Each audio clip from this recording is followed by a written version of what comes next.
Lingampalli BHEL flyover ప్రారంభమైంది. కేంద్ర మంత్రి నితిన్ గడ్కరీ ఆ ఫ్లైఓవర్ ను ప్రారంభించారు. 172 కోట్లతో 6 లేన్లుగా 1.6 కిలోమీటర్ల మేర ఈ ఫ్లైఓవర్ నిర్మాణం జరిగింది. ఫ్లైఓవర్ అందుబాటులోకి రావడంతో వాహనదారులకు ట్రాఫిక్ కష్టాలు తీరబోతున్నాయి. బీహెచ్ఈఎల్ ఫ్లైఓవర్ ప్రారంభం తర్వాత నితిన్ గడ్కరీ అంబర్పేట్ బయలుదేరారు. గోల్నాక నుంచి అంబర్పేట్ వరకు నిర్మించినటువంటి ఫ్లైఓవర్ ను కూడా ప్రారంభిస్తారు. 2018లో మొదలైన ఫ్లైఓవర్ నిర్మాణం అనేక అవాంతరాలు దాటుకుని ఇప్పుడు పూర్తయింది. 4 లేన్లతో 1.7 కిలోమీటర్ల మేర దూరం ఉన్నటువంటి ఈ ఫ్లైఓవర్ కోసం 330 కోట్ల రూపాయల ఖర్చు చేశారు. గోల్నాకలోని షాలేం చర్చ్ దగ్గర మొదలై అంబర్పేట్ ముక్రం హోటల్ దగ్గర ఫ్లైఓవర్ ముగుస్తుంది.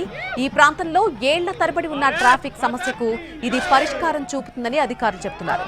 వరంగల్ నుంచి హైదరాబాద్ కు వచ్చే ప్రయాణికులకు ట్రాఫిక్ రద్దీని తగ్గించి ప్రయాణ సమయాన్ని తగ్గిస్తుంది. అంబర్పేట్ ఫ్లైఓవర్ ను ప్రారంభించిన అనంతరం నితిన్ గడ్కరీ 6 గంటలకు బహిరంగ సభలో పాల్గొంటారు. ఆ తర్వాత 7 గంటల సమయంలో బేగంపేట్ ఎయిర్పోర్ట్ నుంచి ఢిల్లీకి బయలుదేరతారు.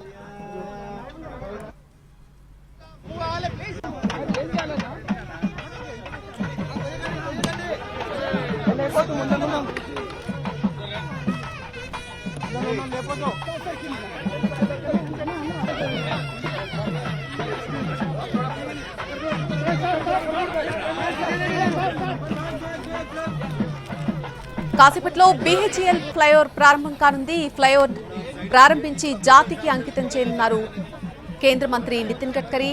172 కోట్ల రూపాయల వ్యయంతో 6 లేన్లుగా 1.6 కిలోమీటర్ల మేర ఈ ఫ్లైఓవర్ నిర్మాణం జరిగింది. ఫ్లైఓవర్ పొడవున flyover of the man Nitin Gadkari అంటూ ఫ్లెక్సీలు వెలిసాయి. గతంలో జంక్షన్ లింగంపల్లి జంక్షన్ దాటాలంటే గనక అరగంటకి పైగా అక్కడ సమయం పట్టేది. ప్రస్తుతం ఈ ఫ్లైఓవర్ అందుబాటులోకి రావడంతో ట్రాఫిక్ కష్టాలు పూర్తిగా తీరబోతున్నాయి.